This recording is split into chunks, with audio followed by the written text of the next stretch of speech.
Agradecemos a todos que têm estado estudando a palavra de Deus a cada semana. Vamos fazer uma oração para que Deus nos conduza.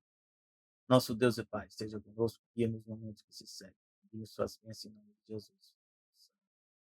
O tema da semana talvez seja o tema mais importante de todos que nós tenhamos estudado até aqui, porque ela fala sobre a supremacia de Cristo. E ao falar sobre isso, revela quem é Deus, como ele se compõe, como ele se expressa. E a palavra aqui, alfa e ômega, nós vamos ver que a primeira letra do alfabeto grego é a alfa e a última é o ômega. E Deus se expressa, né? O próprio Jesus se expressa dessa forma, como o primeiro e o último. E nós vemos aqui em Colossenses 1:15 a 17, diz assim, que Jesus diz, ele é a imagem do Deus invisível. Então, se é invisível, significa, né, que nunca foi visto por nenhum ser humano. Só que nós sabemos na Bíblia que Deus se revelou para Adão e Eva quando criou os dois, quando fez o casamento. Só que está dizendo que há um Deus invisível. E diz aqui que Jesus é a imagem do Deus invisível. E fala o primogênito sobre toda a criação. Primogênito, nós vamos depois entender que primogênito significa não é o primeiro, mas o principal. Pois por meio dele foram criadas todas as coisas nos céus e na terra. Então, se ele criou todas as coisas, ele não criou a si próprio. Então já tira alguns questionamentos que as pessoas falam, né, que Jesus foi criado. E a Bíblia diz claramente que não. Ele é o criador de todas as coisas. Onde? Nos céus e na terra. E ele diz mais: as visíveis e as invisíveis. A gente não vê. Sejam tronos, ou seja, toda a organização de poder também foi criada e estabelecida por Jesus. Sejam tronos, sejam soberanias, quer poderes, quer autoridade. Todas as coisas foram criadas por ele, e não é só criado, ele podia ter criado e ter deixado para lá, né? A Bíblia diz não, para ele, tem um propósito. Foi criado por ele e para ele. Ela atendeu esse propósito que ele tem. E diz mais, ele é antes de todas as coisas. Se ele é antes de todas as coisas, nós já sabemos, né, que todas as coisas surgiram depois dele. Por meio dele, aqui diz algo fundamental, tudo subsiste.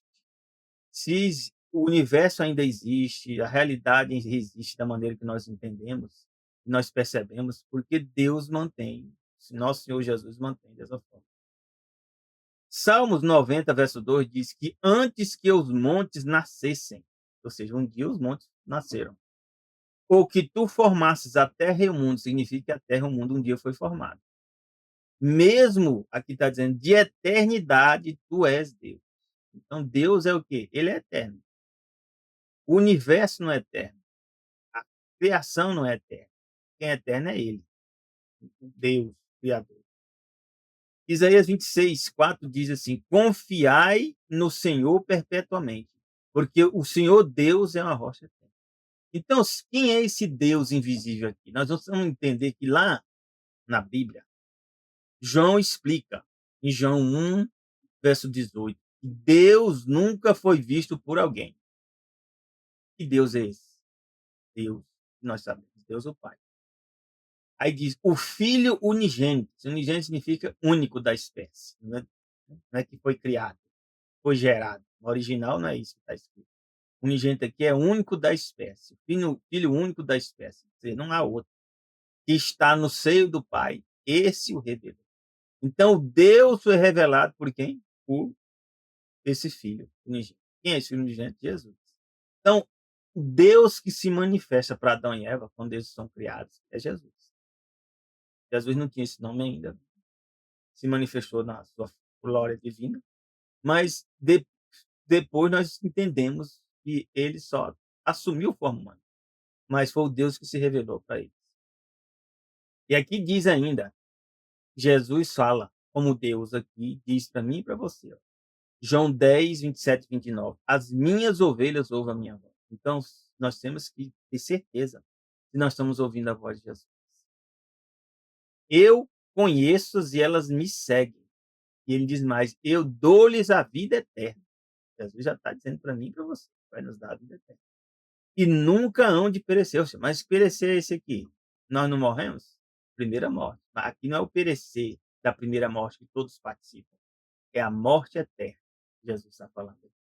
Ninguém as arrebatará da minha mão. Ou seja, uma vez que você aceita Jesus, ninguém pode tirar a nós da mão de Jesus. A única pessoa que pode fazer isso somos nós mesmos. E Satanás se aproveita disso. Dizem, meu Pai que mais deu é maior do que todos. Então, sobre todos, né? Deus acima de tudo. Ninguém pode arrebatá-las da mão de meu Pai. Então, novamente, está dizendo, não é na mão de Jesus, nem na mão do. E aqui tem um detalhe. Diz que as ovelhas de Jesus conhecem a voz dele. E o que é a voz de Jesus? Jesus explica. Tá lá em João 17:17. Aqui Jesus diz, ó, santifica-os na verdade, e a tua palavra é a verdade. Então, o que é a voz de Jesus? É o que nós estamos lendo aqui, a palavra de Deus. E diz que se nós ouvimos a palavra de Deus e nós seguimos, ele diz aqui, eu conheço e elas me seguem. Seguir é o quê? Obedecer. Deus revela para nós. Ele diz que nós somos o quê? As suas ovelhas. E vai nos dar a vida eterna. E Apocalipse 22:12-13 diz assim, Jesus fala, eis que cedo vem. Que cedo é esse? Tem demorado tanto para mim e para você, porque morremos bem. Nós morremos em pouco tempo. Mas para aquele que é eterno, de eternidade a eternidade, esse tempo passado aqui é o quê? É cedo. E o que importa não é esse tempo, e sim se nós somos as ovelhas de Jesus. E aqui diz: "Eis que cedo venho, e meu galardão está comigo, para dar a cada um segundo a sua obra". Que obra é essa? Você aceitar Jesus ou rejeitar Jesus. Essa é a obra. Sabe por quê? Porque Jesus fala lá justamente isso, em João 17:3, ó. O que é a vida eterna? Olha que coisa maravilhosa. O que é a vida eterna? A vida eterna é esta: que te conheçam a ti só, por único Deus verdadeiro. Quem é esse aqui? Ele está falando de Deus o Pai. E é Jesus Cristo a quem enviaste. Quem é Jesus Cristo? É o Deus o Filho. É o Filho unigênito. É o Deus unigênito. Então, conhecer Jesus ou não conhecer Jesus é o que ele está falando aqui. É a obra que nós vamos manifestar no futuro. Então, de acordo com essa obra, você vai receber o galardão. E ele diz aqui, quem é? Jesus se revela, eu sou o alfa e o ômega. Só para explicar o quê? Que ele é o princípio e o fim. Por que que ele é o princípio e o fim? Porque ele é eterno. Todas as outras coisas não são eternas, mas ele é eterno. Ele é o princípio e o fim. Ele é o primeiro e o último, derradeiro. Amém? E aqui também, Apocalipse 1:7-8, novamente é explicado sobre quem é Jesus. E quem Jesus é como ser divino. Eis que vem com as nuvens. Então Jesus vai vir com as nuvens. Né? E diz que todo olho verá. Então significa que aquelas pessoas, onde quer que esteja na face da terra, vão ver Jesus voltar. Olha, eu sou sincero, se for um globo, é meio complicado isso. Se a terra não for um globo, é mais fácil de entender. Sendo um globo, vai ter que acontecer algo sobrenatural para que todo olho veja.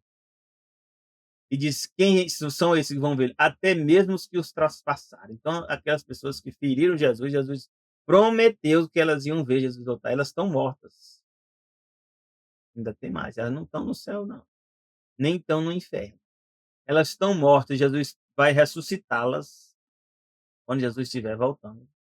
Elas vão ver Jesus voltar e elas vão morrer novamente e vão padecer a morte eterna. Que coisa terrível. E diz: "Todas as tribos da terra vão se lamentar". Por que vão se lamentar? Porque o evangelho foi pregado a toda criatura na face da terra, em uma geração. Em algum momento da história, vai ter uma geração que todos vão ouvir falar a mensagem do evangelho. E aí, essas pessoas e as pessoas do passado também tiveram a oportunidade, né. Mas especialmente essas que vão estar vendo Jesus voltar, vão o quê? Se lamentar. Porque elas conheceram a verdade e muitas delas rejeitaram. E diz aqui sim, confirmando. Amém. Amém significa assim seja. E ele diz aqui, por que que ele está falando isso? Eu sou o quê? O alfa e o ômega. O princípio e o fim de todas as coisas. Quem é que está falando aqui? Diz o Senhor. O Senhor que é Curios. Curios, né, aquele que manda. Então Jesus está se revelando como Curios, como o início e fim de todas as coisas. E diz mais: "Que é", ó, tempo presente, "que era", tempo passado, "e que há de vir", né, tempo futuro, "o Todo-Poderoso". Então Jesus está se revelando para algo que não há dúvida, meu irmão ou minha irmã, se você tiver dúvida de quem é Jesus, que acabe agora. Ele não pode usar essa palavra todo-poderoso se ele não for Deus, porque senão a situação está crítica. Mas ele diz isso e Deus o Pai não contestou isso não, nem Deus o Espírito Santo.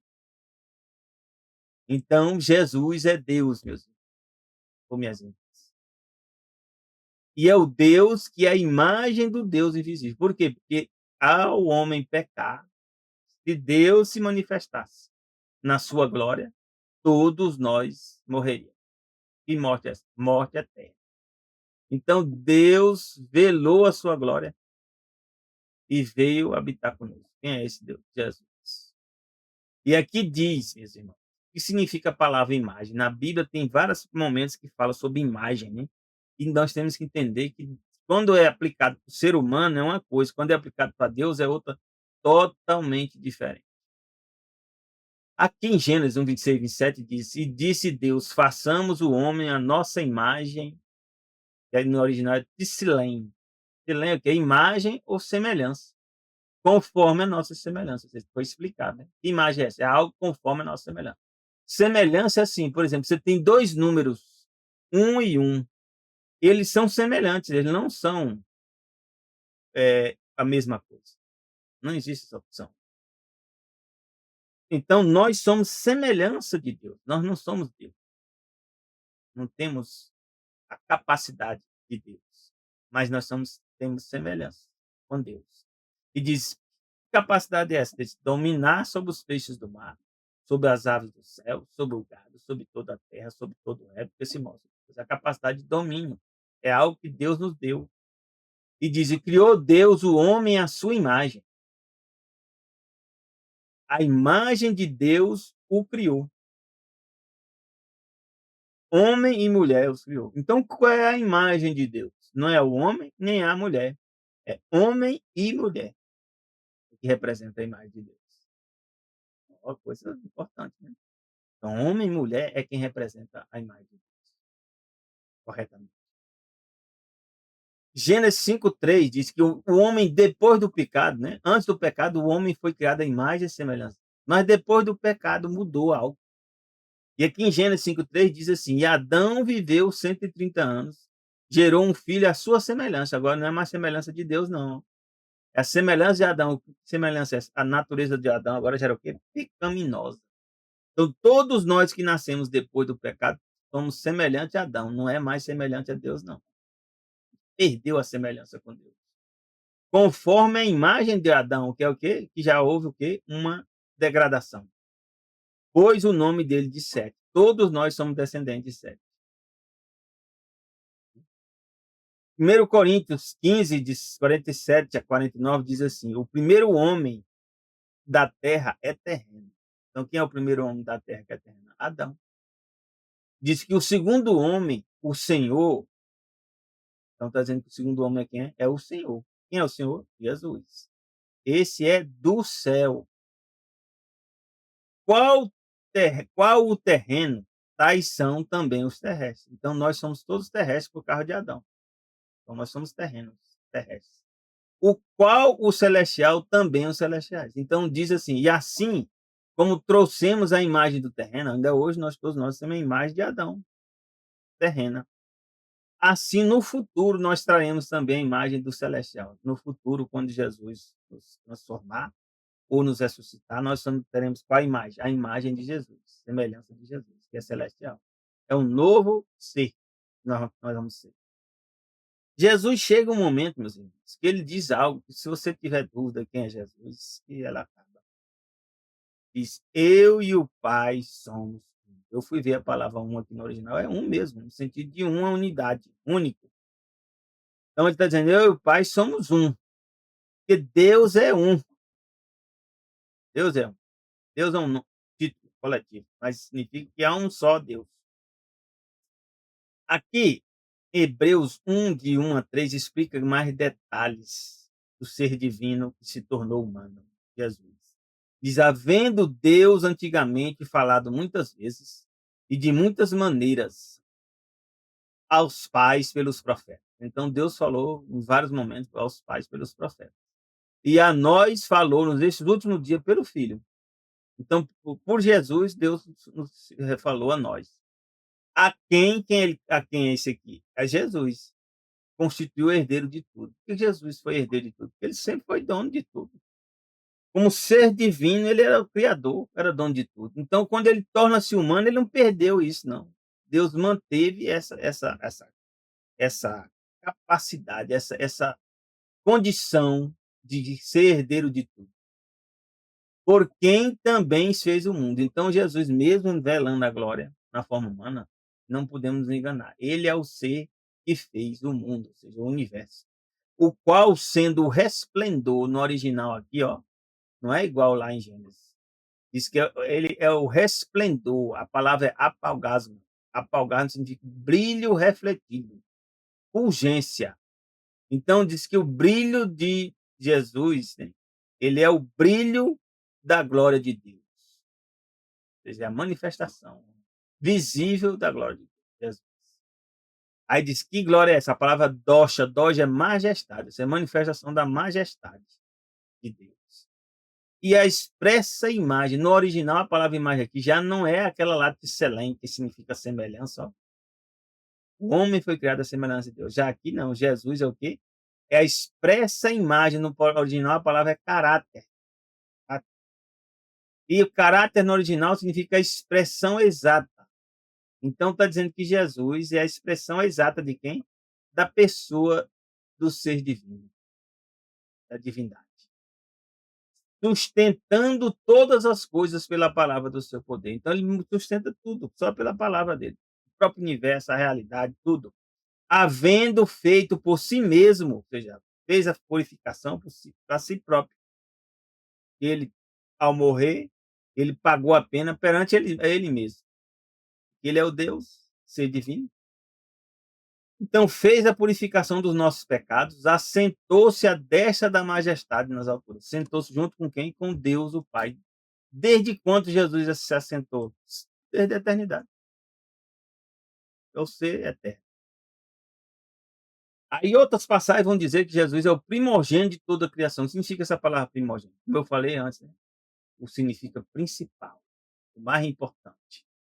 Romanos 8:29 diz: porque os que dantes conheceu, também os predestinou para serem conformes à imagem do seu filho. Então nós somos o quê? Deus tem um plano para nos tornar o que é a imagem de Jesus, semelhança conforme a imagem de Jesus, a fim de que ele seja o primogênito. No original a palavra prototokos, que significa primogênito mesmo. E esse primogênito aqui, qual o significado? Assim que ele seja o quê? O principal entre muitos irmãos. Então, dos seres humanos, o principal quem é? Jesus. Salmos 89, 24, 27 fala, a gente aparentemente a gente pensa que está falando para Davi, mas a gente vai entender que não é. É para Jesus também. É para Jesus de fato. Diz: a minha fidelidade e a minha benignidade estarão com ele, com essa pessoa, né, que está sendo tratada aqui. E em meu nome será exaltado o seu poder. Se em nome de Deus, o ser divino, vai ser exaltado o poder dessa pessoa. Aí diz: porei também a sua mão no mar e a sua direita nos rios. Isso aqui não dá para a gente falar que é para Davi, não. Ele me chamará dizendo: tu és meu pai, meu Deus é a rocha da minha salvação. Quando Jesus torna-se humano, ele passou a ser agora o que? Submetido também ao Pai, de certa forma. Por isso que ele diz: tu és meu pai, tu és meu Deus. Também o farei meu primogênito, ou seja, o principal, mais elevado que os reis da terra. Então, o primogênito aqui não é o primeiro. Aqui está dando a explicação. É o mais elevado do que os reis da terra. É o principal, sobre todos os reis da terra. Salmos 89, 34, 36 explica um pouco também. Não quebrarei a minha aliança, não alterarei o que saiu dos meus lábios. Então Deus fez uma promessa para Davi, Uma vez jurei pela minha santidade que não mentirei a Davi. Então Deus prometeu que o descendente, né, de Davi seria aquele que viria cumprir a promessa, né, dada para Daniel. Diz: "A sua semente vai durar para sempre, e o seu trono como o sol diante de Deus". Então, aqui está falando de quem? De Jesus. Colossenses 1:14-19 diz aqui: "E nós temos a redenção pelo seu sangue". Que redenção é essa? Remissão, ou seja, o pagamento dos nossos pecados. O qual, né, fala que é a imagem do Deus invisível, primogênito, no original aqui também é o que? Prototocos de sua criação, ou seja, o principal. Pois nele foram criadas todas as coisas que estão o quê? No céu e na terra, então nós já lemos essa parte aqui. E diz aqui, ele é a cabeça do corpo da igreja. Então Jesus também se torna a cabeça que comanda a igreja. É o princípio e o primogênito dentre os mortos. Né? É a origem e é o principal dentre os mortos que já morreram. Jesus. Para quem em tudo ele tem a preeminência, né? Tanto dos que estiveram vivos como dos que tiveram mortos. Porque foi do agrado do Pai, ser divino, de Deus, né? O Pai, que toda a plenitude nele habitasse. Então foi uma escolha. Ia se tornar humano, mas mesmo assim nele ia habitar a plenitude da divindade. Isso é um mistério, né, da redenção. A Bíblia também mostra que Jesus é o cabeça da igreja. E aí vem muitas discussões, né? O que significa essa palavra cabeça, né? Cabeça é chefe, aquele que comanda, aquele que direciona, aquele que conduz. Efésios 1:21-23 diz: acima de todo o principado, e poder, e potestade, e domínio, e de todo nome que se nomeia, não só nesse século, mas também no vindouro. Né? Comanda, está sobre todos. E sujeitou todas as coisas aos seus pés. Sob todas as coisas o constituiu como cabeça da igreja. Então, Jesus também é constituído como o cabeça, ou seja, aquele que comanda a igreja. Diz que é o seu corpo, a plenitude daquele que cumpre tudo em tudo. Então, o corpo de Jesus é o que? É a igreja. E ele é a cabeça. Já em Colossenses 2:8-9 fala uma passagem importantíssima. Viu? Diz: tende cuidado para que ninguém vos faça presas suas. Então, Satanás usa determinados artifícios para tentar manter a gente preso. Por meio de quê? De filosofias e vãs sutilezas. Na palavra original, diz lá apate. O que é apate? Engano. Então, vãs enganos. Cuidado com as filosofias e enganos. Estão espalhados. Viu? Segundo a tradição de homens, segundo os rudimentos do mundo, ou seja, de acordo com os comportamentos, né, do mundo. Não segundo Cristo. Que diz, porque nele, né, em Jesus, habita corporealmente toda a plenitude. No original, a palavra plenitude aqui é pleroma. A gente podia traduzir melhor por completude, ou seja, cheio, completo. De quem? Da divindade. Ele é completamente divino. É isso que está sendo dito. Não tem uma parte de Jesus que seja divino, outra que seja humano, não. Ele é completamente divino e ele é o quê? Completamente humano. Como isso acontece? Isso é um mistério. Salmos 33, 6-9 diz que ele, né, é quem fez os céus. Né? Pela palavra do Senhor foram feitos os céus. E todo o exército deles pelo Espírito de sua boca. Então, falou e as coisas aconteceram. Diz que ele ajunta as águas do mar como no montão. Ainda hoje ele faz isso, se ele quiser. Põe os abismos em depósitos. Tema toda a terra ao Senhor. Temo todos os moradores do mundo. Então, isso aí foi, né, o que aconteceu. Diz, como é que isso aconteceu? Porque ele falou e foi feito. Por isso que a Bíblia depois trata Jesus como Logos. Logos significa o quê? Fala, representa a fala. Falou e foi feito. Mandou e logo apareceu. Que pensa, né? Apocalipse 1:12-13 diz: e virei-me para ver o que falava comigo. Virando-me, vi 7 castiçais de ouro. E no meio dos 7 castiçais, um semelhante ao Filho do Homem. Então, o Filho do Homem estava o quê? Estava lá envolvido com 7 castiçais. Vestido até os pés por uma roupa comprida e cingida pelos peitos com um cinto de ouro. Então, é a revelação que João viu de Jesus.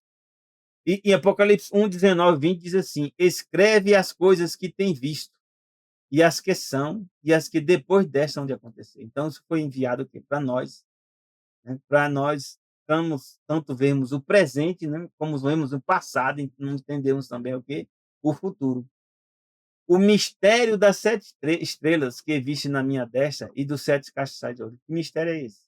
As sete estrelas são os anjos das sete igrejas. E diz que os sete castiçais que viste são as sete igrejas. Então, Deus está conduzindo, meus irmãos, igrejas. Jesus está conduzindo igrejas. Não é algo da nossa própria cabeça. E aqui diz que ele é o princípio iniciador de todas as coisas. Lá na lição da escola sabatina, primeiro trimestre, tem um comentário interessante que eu trouxe aqui. Em hebraico, as palavras traduzidas como cabeça, rocha e princípio, reshit, estão relacionadas. Então, cabeça e princípio, né, estão relacionados. E diz que a primeira ocorrência diz o quê? Essa palavra reshit está onde? Em Gênesis 1:1 diz: no princípio, Deus criou o quê? Todas as coisas. Então, esse princípio aqui é o quê? Esse reshit. E fala, Jesus é a cabeça da humanidade e da igreja. Então, Jesus tem essa prerrogativa de ser o chefe, ele que comanda, né, a humanidade e também comanda a igreja. Não apenas por causa da sua encarnação, mas porque ele é o quê? O Criador. Ele é o Criador. Então, sendo o Criador, ele comanda todas as coisas. Colossenses 1:18 diz assim: ele é a cabeça do corpo da igreja, é o princípio, a palavra princípio aqui fala arque. Significa o quê? A palavra arque, início, origem, o primeiro lugar. Então, é o primogênito dentre os mortos, para quem tudo tem a preeminência. Já em João 1:1-3 fala assim: no princípio, ou seja, arque, era o verbo, no original, logos. E logos estava com Deus e logos era Deus. O que é logos? É a fala, a fala. Ele estava no princípio com Deus e todas as coisas foram feitas por ele e sem ele nada do que foi feito se fez. Então, nós temos que ter entendimento sobre essas palavras aqui, as verdades reveladas. Diz aqui, ó, um comentário que está na Wikipédia sobre a palavra logos. Na filosofia e na religião, logos é um conceito filosófico grego formulado pelo filósofo Heráclito de Éfeso, que representa o que? A ordem cósmica, ou a inteligência divina que comanda o universo. É a lei fundamental do universo. Então, o logos representa o quê? Como a lei fundamental do universo. Então, a gente tem que entender, né, que uma mudança na explicação mitológica do cosmos para a explicação racional. No estoicismo, logos é a razão divina que ordena o universo e é intrínseca à alma humana. Então, é a razão divina, é outra explicação que eles dão, que ordena o universo. Já em Apocalipse 22:13 diz, ele se revela como: eu sou o quê? O alfa e o ômega, o princípio e o fim, o primeiro e o derradeiro. Então, a gente não tem que estar fazendo algo mesmo da nossa própria cabeça. Nós temos que fazer da melhor maneira possível. E aqui nós podemos ver que Colossenses 1:20 diz: e havendo por ele feito a paz pelo sangue da sua cruz. Então, pelo sangue de Jesus na cruz, e nós temos aqui a oportunidade, por meio dele, reconciliar-se consigo mesmo todas as coisas. Então, o plano foi que Jesus se tornaria humano e pelo sangue que ele ia derramar na cruz, ele ia reconciliar todas as coisas. Tanto as coisas que estão aqui na terra como as que estão no céu. E diz, como Moisés, né, João 3:14-18, levantou aqui a serpente no deserto. Serpente não é algo bom, mas a serpente que foi levantada salvou muitas pessoas. Diz, assim importa que o Filho do Homem também seja levantado. Então, o Filho do Homem vai se representar o quê? Vai se representar, né, uma nova, né, um novo poder, né, que está aqui, né, que é a serpente, né, representar aqui, na verdade, Satanás. Mas aqui Deus está dizendo que Jesus seria levantado como uma serpente. Isso de fato foi, né, quando ele foi levantado na cruz. Para que todo aquele que nele crê não pereça, mas tenha vida eterna. O plano original é o quê? Que nós pudéssemos conhecer, né, esse plano, né, e ter a vida eterna. Disse, por quê? Porque Deus amou o mundo de tal maneira que deu seu Filho unigênito. Deu para quem? Para Ele mesmo, para Deus o Filho, né, e também Deus o Pai. Seja o Filho unigênito para que todo aquele que nele crê não pereça, mas tenha a vida eterna. E diz: "Porque Deus enviou seu Filho ao mundo, não para que condenasse o mundo, mas para que o mundo fosse salvo". Por isso que nós temos uma luta, né, diária para ajudar as pessoas a tomar a decisão correta. Então nós podemos ver aqui, ó, quem nele crê não é condenado. Que condenação é essa? A segunda morte. Mas quem não crê já está condenado. Então muitas pessoas estão só passeando, meus irmãos, infelizmente, mas já está condenado. Porque não crê no nome do unigênito Filho de Deus. Atos 20, verso 28, fala, né, sobre Deus e o Espírito Santo. Ó. Olhai por vós e por todo o rebanho, sobre que o Espírito Santo vos constituiu bispos, para apacentardes a igreja de Deus, que ele diz aqui resgatou com o próprio sangue. Então, aqui tem algo interessante. Esse ele que resgatou com o próprio sangue não é Jesus, não é Deus o Pai. Aqui está falando de quem? De Deus e o Espírito Santo. Então, o Espírito Santo, estando conosco, nós podemos entender, né, que Deus tem nos abençoado. Então, a gente tem que, né, entender que o Espírito Santo é um ser divino, faz parte da divindade. Aqui nos fala, é o 1 Coríntios 5, 17, 19. Assim que, se alguém está em Cristo, nova criatura é. Então, se a gente está com Jesus, nós vamos, uma hora, a gente tem que se tornar uma nova criatura. As coisas velhas têm que passar. E eis que tudo vai ter que se fazer novo. E ele, né, aqui nos fala claramente que ele, Jesus, quando estava morrendo na cruz, não estava sozinho.